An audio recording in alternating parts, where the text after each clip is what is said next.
শুরু করছি হৃদমায়ার প্রেমগাথা। লিখেছেন রিক্তা ইসলাম মায়া। পর্ব সংখ্যা ৩। আমি তোমাদের সঙ্গে আছি মাহি। কি চাই? ভরাট গলার প্রিন্সিপাল স্যারের হঠাৎ প্রশ্নে থতমত খেয়ে গেলাম আমি।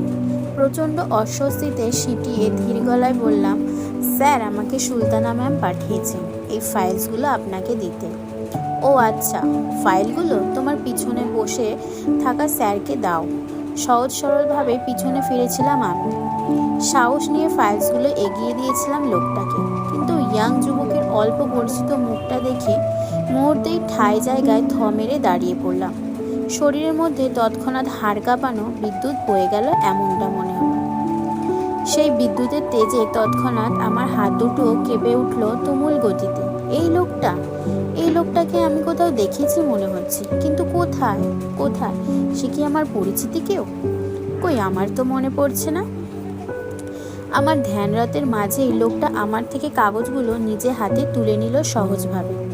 আমি যে ওনার দিকে ড্যাব ড্যাব করে তাকিয়ে আছি সেদিকে উনি এক পলক চোখ উঁচিয়ে তাকালো না পর্যন্ত। আমাকে সম্পূর্ণ অনাগ্রহ করে হালকা কপাল কুঁচকে কাগজগুলো একের পর এক চেক করে গম্ভীর গলায় বলল, কাগজে সমস্যা আছে, নেম প্লেসের জায়গাগুলোতে ভুল, আব্বু নামের জায়গায় আমার নাম ব্যবহার করেছে সেখানে, এগুলো সংশোধন করতে হবে, দ্রুত পাঠান। বাক্যগুলো শেষ করতে করতে হাত বাড়িয়ে কাগজগুলো পুনরায় আমার হাতে তুলে দিতে দিতে চোখ উঁচিয়ে তাকালো প্রিন্সিপাল স্যারের দিকে। তখনও লোকটা আমাকে দেখলো না, হয়তো দেখার প্রয়োজন মনে করছে না তাই। কিন্তু আমি হ্যাবলা মতো দাঁড়িয়েছিলাম লোকটার দিকে তাকিয়ে থেকে। আসলে মনে করার চেষ্টা করছিলাম এই লোকটাকে আমি কোথায় দেখেছি এর আগে। তখনই প্রিন্সিপাল স্যার পুনরায় আমাকে ডেকে ধ্যানচ্যুত করে বলল, এই মেয়ে শুনো। অস্বস্তিতে ঘুরে তাকালাম স্যারের দিকে। তিনি হয়তো বারবার এই মেয়ে বলে ডাকতে চাচ্ছে না ফাউন্ডার্সদের সামনে, তাই সহজভাবেই আমার নাম জিজ্ঞেস করে বলেন, নাম কি তোমার? প্রচণ্ড অস্বস্তিতে মিনমিন স্বরে বললাম, রিক্তা। স্যার শুনতে না পেরে পুনরায় বললে, কি নাম? হাঁসফাঁস করে বললাম, জি স্যার, রিক্তা ইসলাম মায়া। ও আচ্ছা, শোনো মায়া, এই ফাইলসগুলো তোমার সুলতানা ম্যামকে দিয়ে বলবে ভুলগুলো দ্রুত ঠিক করে পাঠাতে এখানে পুনরায়। যাও। মাথা নাড়িয়ে সম্মতি দিয়ে আর চোখে তাকালাম পাশের লোকটার দিকে। তিনি তখনও আমাকে দেখল না পর্যন্ত। লোকটার এই গম্ভীর অ্যাটিটিউডে অপমান বোধ করলাম মুহূর্তেই। কেন বারবার হ্যাংলার তাকাচ্ছিলাম লোকটার দিকে তাও বুঝতে পারছি না। শুধু লোকটাকে আমার অল্প পরিচিত মনে হচ্ছে, এর জন্য বারবার তাকাতে হবে আজও। মায়া, তোমার বাসায় কোথায়? কথা শুনে তো মনে হচ্ছে না তুমি চট্টগ্রামের মেয়ে, অন্য জেলার নাকি? গম্ভীর লোকটা থেকে দৃষ্টি সরিয়ে তাকালাম বৃদ্ধা বয়স্ক লোকটার মুখের দিকে। কি অমায়িক আদৌলে হাসি মুখ ওনার। বয়স ৮০-র কাছাকাছি মনে হলেও দেখতে বেশ ফিট অ্যান্ড ফাইন দেখা যাচ্ছে। টাকার গরম বলে কথা, তারা তো এমনই জোয়ান থাকবে তাই না? তাছাড়া বড় লোকদের কি আর বয়স বাড়ে নাকি অহংকারের মতো? তবে এই বয়স্ক লোকটার মুখের আদলে আমার অহংকারী ভাবটা চোখে পড়ল না। যেটা পড়ল সেটা হলো স্বচ্ছতার, শুদ্ধতার হাসি মুখ। সেই হাসিতে আমিও অস্বস্তিতে হাঁসফাঁস করে মাথা কাত করে সম্মতি দিলাম। বুঝালাম, হ্যাঁ, আমি অন্য ডিস্ট্রিক্টের মেয়ে। লোকটা ফের হাসলো, আগ্রহ নিয়ে বলল, কোন জেলার? জি, ব্রাহ্মণবাড়িয়া। আমার কথা শুনে বেশ মজা পেল যেন বয়স্ক লোকটা। তিনি কৌতুক স্বরে সঙ্গে সঙ্গে আমাকে বলল, বা, তুমি ব্রাহ্মণবাড়িয়ার মেয়ে, দারুণ তো। তা মায়া, তুমি ঝগড়া টগড়া কেমন পারো? তোমার দক্ষতা কেমন মারামারি নিয়ে? ব্রাহ্মণবাড়িয়ার মেয়ে বলে কথা, তোমাকে অবশ্যই এসব পারতে হবে, বুঝেছো? এই যে তোমার পিছনে আমার নাতিকে দেখছো, ওর কিন্তু মারামারির মধ্যে বেশ পেটুক মানুষ, মুখ থেকে হাত চলে বেশি ওর। তুমি ওকে হারাতে পারলে বুঝবো না তুমি সত্যি ব্রাহ্মণবাড়িয়ার মেয়ে। কি পারবে? লোকটার মজা কথায় প্রিন্সিপাল স্যার সহ সবাই হেসে উঠল। আমি প্রচণ্ড অস্বস্তিতে হাঁসফাঁস করে মাথা নত করে মস্তিষ্কের আর চোখে ওনার নাতির দিকে তাকাতেই চোখাচোখি হয়ে গেল দুজনে। জেগে ধরা লজ্জা আর অস্বস্তিতে নিয়ে কি করব ভেবে না পেয়ে বোকার মতো মাথা নাড়িয়ে সম্মতি দিয়ে দিলাম, যার অর্থ আমি পারবো হারাতে। সম্মতি দিতেই আরও লজ্জায় পড়ে গেলাম বৃদ্ধা লোকটির কথায়। সাবাস, এই না হলে ব্রাহ্মণবাড়িয়ার মেয়ে? তুমি অবশ্য। বৃদ্ধা লোকটাকে বলতে না দিয়ে গম্ভীর লোকটা তৎক্ষণাৎ আমার উদ্দেশ্য বলল, আউট। চমকে তাকালাম পিছনে। লোকটা যে আমাকে উদ্দেশ্য করে কথা বললো সেটা বেশ বুঝতে পারলাম, কিন্তু কেন? আমি কি ইচ্ছা করে এখানে দাঁড়িয়ে আছি নাকি? ওনার দাদা জানতো আমাকে দাঁড় করিয়ে রেখেছে, তাহলে আমাকে লোকটা এত মানুষের সামনে অপমান করছে কেন? কি করেছি আমি? হৃদ, বিহেভ ইউর সেলফ। এতক্ষণে বুঝলাম লোকটার নাম হৃদ, আর বয়স্ক লোকটা ওনার দাদা ভাই। নাম জানি না, তবে বেশ শক্ত গলায় হৃদ নামক লোকটাকে শাসাতে চাইল, কিন্তু ততক্ষণে লজ্জার অপমানে আমার চোখে জল চলে আসার উপক্রম হলো। হৃদ নামক লোকটা ওনার দাদা ভাইয়ের কথা আবারও উপেক্ষা করে ফের আগের ন্যায় আমাকে উদ্দেশ্য করে বলল, আই সে গেট আউট। আর দাঁড়ালাম না। অপমানে বিনীতের সহিত ছলছল প্রিন্সিপাল স্যারকে বলে চলে আসতে চাইলাম। দরজা অবধি গিয়ে হঠাৎই কি মনে করে পিছন ফিরে আবারও তাকালাম অল্প করে। সাথে সাথে চোখাচোখি হলো দুজনার। উনি তখনও আমার দিকে কপাল কুঁচকে তাকিয়ে আছে। ওনার দৃষ্টিতে স্পষ্ট সন্দেহের ঘোর ছিল, কিন্তু কিসের এত সন্দেহ ছিল তা জানি না। তবে লোকটার অপমানটা আমার বেশ গায়ে লেগে উঠল। ফাউন্ডার স্যার কক্ষ থেকে বের হয়ে হালকা ফুপিয়ে উঠলাম কান্নায়। বেশ লজ্জা পেয়েছিলাম এতগুলো অপরিচিত মানুষের সামনে আমি সেদিন। সেই লজ্জা ছুটে বেশ করে কাঁদতে ইচ্ছা করেছিল আমার। তারপরও নিজেকে সংযম করে ম্যামকে কাগজপত্রগুলো দিয়ে চলে আসলাম, বোকার মতো নিজের ব্যাগ আর ফোন না নিয়ে। অপমানের লজ্জাটা এত বেশি লাগছিল যে মনেই ছিল না আমার ব্যাগগুলো ম্যামের কাছ থেকে নিতে হবে।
কাঠফাটা তপ্ত দুপুরে রোদের অতিষ্ঠ ধরণী প্রহর তাপে যখন সূর্যটা মাথার উপর থাকে তখন মানুষ অবস্থা প্রায় সিদ্ধ আলুর মতন হয়। আমার অবস্থাটাও ঠিক সিদ্ধ আলুর মতন হয়েছে।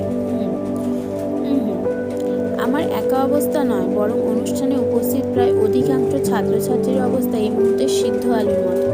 প্রতিটা মানুষই কেমন ঘেমে ঘুমে যাতা অবস্থা। উফ, এই যে আমরা যারা মাঠে চেয়ার পেতে বসে আছি, শুধুমাত্র আমাদের অবস্থাটাই সিদ্ধ আলুর মতন হয়েছে, বাকিরা সবাই ভালোই আছে। স্টেজের বিশেষ অতিথিবৃন্দের জন্য বিশেষ যান্ত্রিক ফ্যানের ব্যবস্থা তোড়জোড়ভাবে করা থাকলেও মাঠে আসনে বসা শিক্ষার্থীবৃন্দের জন্য তেমন একটা যান্ত্রিক ফ্যানের ব্যবস্থা ছিল না। যাও গুটি কয়েকটি ফ্যান রয়েছে, সেগুলো বেশ দূরে দূরে সেট করা, যার ফলে এই যান্ত্রিক ফ্যানের বাতাস যে কোথায় কার গায়ে লাগছে আল্লাহ জানে। আর এদিকে এই অতিষ্ঠ গরমে এবার সত্যিই মেজাজ খারাপ হচ্ছে আমার। গরমে আমি সব সহ্য করতে পারি, কিন্তু পায়ের জ্বালা পোড়া সহ্য হয় না একদম। বলতে গেলে প্রচণ্ড গরমে আমার বাড়িতে তেমন আমার বডিতে তেমন সমস্যা হয় না, কিন্তু পায়ে ভীষণ রকমের জ্বালা পোড়ার সমস্যা হয়, যা এখনো হচ্ছে। খোলা মাঠের মঞ্চে পিছনের সারিতে প্রথম চেয়ারটাতে বসেছিলাম আমি, আমার সাথে জুয়ের সাথে আমাদের চট্টগ্রাম একটা নতুন বান্ধবী বসেছিল, নাম শ্রেয়া। তিনজনের হাতেই একটা করে রজনীগন্ধার ডালার সাথে গোলাপ ফুল বাঁধা তোড়া ছিল। অন্য হাতে ছিল খাতার শক্তপোক্ত উপরের কাভার পেজটা, যেটা দিয়ে নিজেদের অনবরত বাতাস করছিলাম গরম থেকে বাঁচার জন্য। আর স্টেজে বসা অতিথিবৃন্দের একের পর এক ভাষণ শুনে শেষ করছি। শরীরে গরম আর পেটে ক্ষুধা থাকতে মানবতার ভাষণে যতটা মনোযোগী হওয়া যায়, আমি ঠিক এই মুহূর্তে ততটাই মনোযোগী ছিলাম সংশ্লিষ্ট ভাষণে, যার জন্য প্রায় ঘাড় এদিক সেদিক ঘুরিয়ে রাস্তা খুঁজছিলাম এখান থেকে উঠে যাওয়ার। আমার চেষ্টা বরাবরই ব্যর্থ হচ্ছিল চারপাশে সিনিয়রের প্রহরদারির জন্য। ব্যর্থতার অমনোযোগিতায় ফের চোখ ঘুরালাম স্টেজের দিকে। সারিবদ্ধভাবে সকলেই বসা সেখানে। আমাদের বিশেষ অতিথিবৃন্দরাও রয়েছে সেখানে। প্রিন্সিপাল স্যার, আরাফ খান, নিহাল খান, রিত খান, সবাই আছে একের পর এক বসা অবস্থায়। ইতিমধ্যে আমি সবার নামটাও জেনে নিয়েছি শ্রেয়া থেকে। যেহেতু শ্রেয়া চট্টগ্রামের মেয়ে, তাই চট্টগ্রামের মানুষের খবর ওর ভালো জানা। তবে সবচাইতে বেশি যেটা আমার নজর কেড়েছে সেটা হলো রিত খানের পরিবার নাকি বংশগত সূত্রে তারা চট্টগ্রামবাসী। পারিবারিকভাবে অর্ধেক পরিবার নাকি রিত খানের সাথে ঢাকা থাকে, আর বাকি অর্ধেক পরিবার নাকি চট্টগ্রাম শহরে থাকে নিহাল খানের সঙ্গে। তার মানে রিত খানের বাবা মা একসঙ্গে থাকেন না। এবার কেন তারা একসঙ্গে থাকেন না সেটা আমি আরও অনেক পরে জেনেছিলাম। আচ্ছা, যাই হোক, এবার মূল কথায় আসি। রিত খানের বাপদাদারা বংশগতভাবেই তারা রাজনৈতিক করে, সেই ব্রিটিশ আমল থেকে রাজনৈতিক খাতায় নাম তাদের। বর্তমানে রিত খান এই কলেজের ফাংশনে অ্যাটেন্ড করার মূল উদ্দেশ্য হলো ওনার বাপদাদাকে রাজনৈতিক বিষয়ে সমর্থন করা। রিত খানের বাবা নিয়াল খান বর্তমান চট্টগ্রাম সদরে মন্ত্রী। জাতীয় সংসদ সদস্যের আসনপ্রাপ্ত নেতা হওয়ায় তিনি চট্টগ্রামেই থাকেন, বাবা আরাফ খানও বাকি পরিবারদের নিয়ে। রিত খান ঢাকা থাকেন মাকে নিয়ে। তবে ওনাকে প্রায়শই নিজের বাবার সঙ্গে দেখা যেত ভিন্ন রাজনৈতিক কর্মকাণ্ডে জড়িত অবস্থায়। আমাদের কলেজের ফাংশনটা ছিল রিত খানের জন্য তেমন একটা উদ্দেশ্য মাত্র বাবাকে সমর্থন করার। তবে আমার এই বিষয়ে সঠিক ধারণা ছিল না। তবে বলতে হবে, লোকটা সত্যি অনেক দারুণ দেখতে। ফিদা হবার মতো সকল দিকে আপাতত ওনার মধ্যে ছিল। এই যে এই মুহূর্তে উনি ওনার বাবার পাশে বসে গম্ভীর মুখে নিজের দাদা ভাইয়ের ভাষণ মনোযোগ সহকারে শ্রবণ করছে, এই বিষয়টিও চোখে লাগার মতন ছিল। ওনার গাম্ভীর্য, ওনার পার্সোনালিটি সব কিছুই মনোমুগ্ধকর। আর এর জন্য আমার আশেপাশে প্রায় অনেক মেয়ে স্টেজের ছবি তোলার বাহানায় শুধু ওনার ছবি তুলছে জুম করে করে। আমি সেটা দেখেছি আর মনে মনে কি ভাবছিলাম জানেন? শুনতে হাস্যকর লাগলো এটাই সত্যি যে সেদিন আমি পিছনের সারিতে বসে বসে শুধু লোকটার কয়টা গার্লফ্রেন্ড থাকতে পারে সেটার হিসাব করছিলাম। আরে ভাই, আপনি বলুন, হিসেব করবই নাই বা কেন? সুন্দর মানুষ চোখে পড়লে সর্বপ্রথম আমাদের মাথায় এই কথাই আসে যে তার হয়তো কোটিখানে গার্লফ্রেন্ড বা বয়ফ্রেন্ড আছে। তাছাড়া একজন সুদর্শন নেতা বলে কথা, নিশ্চিত তার বস্তা ভরে ভরে গার্লফ্রেন্ডও আছে। নেতারা কি আর ভালো চরিত্রের মানুষ হয় নাকি? তলে তলে যে কত ঘাটে পানি খায় এরা, তার হিসাব এরা নিজেরাও দিতে পারে না। রিত খানের করা অপমানটার জন্য আমি সেদিন তাকে একদল দুশ্চরিত্র নেতাদের দলে ফেলে মনে মনে বেশ করে শান্তি পেয়েছিলাম। কিন্তু কেন জানতো আমার এই শান্তিটা মাত্র অল্প সময়ের জন্য স্থায়ী ছিল? রিত নামক লোকটার সাথে আমার দ্বিতীয়বার দেখা হয়েছিল সুলতানা ম্যামের অফিসে। বিকাল তখন 3টার ঘরে। সম্পূর্ণ অনুষ্ঠান শেষ করে আমি গিয়েছিলাম ম্যামের কাছে আমার ব্যাগ আর আরিফ ভাইয়ার ফোন ফিরিয়ে আনতে, যেটা আমি তখন তাড়াহুড়োয় ভুলে এসেছিলাম ম্যামের কাছে। জুই আমার জন্য কলেজ গেটে অপেক্ষা করছিল শ্রেয়ার সাথে। বাকি স্টুডেন্টরা যার মতো করে বাসায় ফিরে যাচ্ছিল, আমরাও চলে যাব। কিন্তু ব্যাগের জন্য পুনরায় ফিরে আসতে হয়েছে আমাকে সুলতানা ম্যামের কাছে। দরজা বাইরে দাঁড়িয়ে ম্যামের কাছ থেকে পারমিশন নিয়ে ভিতরে ঢুকতেই হতভম্ব হয়ে যায় আমি। এতক্ষণ যাও একটু সাহস ছিল মনে, এখন পুরোপুরি নার্ভাস আর চুপসে যায় কক্ষের ভিতর রিত খানের উপস্থিতি দেখে। প্রচণ্ড হাঁসফাঁস করে চোখ তুলে রুমের উপস্থিত 3টা মানুষকেই দেখে নেয়। রিত খান ল্যাপটপের সম্মুখে বসে কিছু একটা দেখছেন, আর ওনার পাশে দাঁড়িয়ে থাকা লোকটা রিত খানকে ল্যাপটপের স্ক্রিনে কিছু একটা দেখতে সাহায্য করছে, বুঝিয়ে বুঝিয়ে বলে। আমি বুঝলাম হয়তো তারা জরুরি কোনো প্রজেক্ট নিয়ে আলোচনা করছে। আমি রুমে ঢুকতে প্রথমে চোখাচোখি হয়েছিল রিত খানের সঙ্গে, সেজন্য তখনকার অপমানিত চক্ষু লজ্জাটা বেশি লেগেছিল আমার। অতিরিক্ত টেনশন আর নার্ভাসনেসের জন্য ওনার উপর থেকে দৃষ্টি সরিয়ে ম্যামের দিকে তাকালাম। ম্যাম আমার দিকেই তাকিয়ে আছে কপাল কুঁচকে, হাতে কিছু কাগজপত্র নেই। হয়তো তাড়াহুড়োয় ম্যাম এই কাগজগুলো গুটাচ্ছে। আমাকে দেখেই ম্যাম বলে উঠলো, কি চাই? আমি হাঁসফাঁস করে আর চোখে রিত খানের দিকে তাকাতে চাইলাম। দেখলাম উনি এক পলক আমাকে দেখে পুনরায় নিজের কাজে মনোযোগ হয়ে গেছেন ইতিমধ্যে। তার মানে আমার দিকে আপাতত ওনার মনোযোগ নেই। আমি অস্বস্তিতে হাঁসফাঁস করে ইতস্তত গলায় বললাম ম্যামকে, ম্যাম আমার ব্যাগ আর ফোনটা চাই। ও, তোমার ব্যাগ আর ফোন আমি টিচার্স রুমে রেখে এসেছিলাম তখন। তুমি অফিস সহকারী সাজিদকে বলো আমার কথা, সে তোমার ব্যাগপত্র দিয়ে দিবে, যাও। জি ম্যাম। জড়তা মাথা নাড়িয়ে ম্যামকে সম্মতি দিয়ে আর কোনো দিক না তাকিয়ে চলে যেতে চাইলাম। চুপিসারে সোজা ঘুরে বের হতে চাইলে তখনই শুনলাম হৃদ খানের গম্ভীর গলা, আপনি খেয়েছেন? কিছুটা চমকেই পিছন ফিরলাম। হৃদ খান নামক একজন অপরিচিত মানুষ আমার খাওয়া দাওয়ার কথা জিজ্ঞাসা করছেন।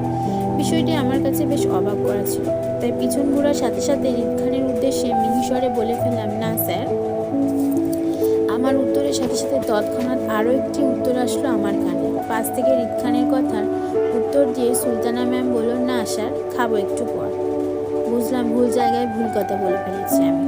আপনি খেয়েছেন? সমাদরের কথাটা হৃদ খান আমাকে নয়, বরং সুলতানা ম্যামকে জিজ্ঞাসা করছিল। আমি মাঝ থেকে ভিন্দাওয়াতি মেহমান হয়ে গেলাম তাদের মধ্যে। না বুঝেই অন্যের কথার উত্তর দিয়ে নিজের লজ্জিত হলাম। উফ, কি লজ্জা, কি লজ্জা আসলে। বিভ্রান্তিকর লজ্জাজনক পরিস্থিতি কাকে বলে সেদিন আমি হাড়ে হাড়ে টের পেয়েছিলাম হৃদ খানের সামনে। আজও আমার সেদিনের লজ্জাজনক পরিস্থিতির কথাটা মনে হলে হাত পা ছড়িয়ে কান্না করতে ইচ্ছে করে। উফ, কি লজ্জাটা নিয়ে পেয়েছিলাম আমি। লজ্জায় কারো দিকে তাকাতেও পারছিলাম না, বরং লজ্জিত হয়ে আমি যখন নিজের দৃষ্টি লুকাতে ব্যস্ত, ঠিক তখনই শুনলাম হৃদ খানের পুনরায় গম্ভীর গলা স্বর। তিনি ম্যামকে বলেন, আপাতত আপনার এখানের কাজ শেষ ম্যাডাম, যান আপনি গিয়ে খেয়ে আসুন, বাকিটা আসিফ দেখে নেবেন। হৃদ খানের কথায় সুলতানা ম্যাম আপত্তি করে বলতে চাইল, জি স্যার যাচ্ছি, কিন্তু আপনার। ম্যামকে বলতে তিনি পুনরায় বলল, আপনি এখন আসতে পারেন ম্যাডাম। ওনার অবাধ্য গলায় আমি চমকে উঠে চোখ তুলে তাকাতেই চোখাচোখি হলো দুজনে। তার মানে এতক্ষণ যাবৎ উনি আমার দিকে তাকিয়ে কথাগুলো ম্যামকে বলছিল। প্রচণ্ড অস্বস্তির দ্রুততার সঙ্গে নিজের দৃষ্টি নিচে নামিয়ে নিলাম। এতক্ষণ যাবৎ বোকার মতো ওনাদের সামনে দাঁড়িয়ে আছি।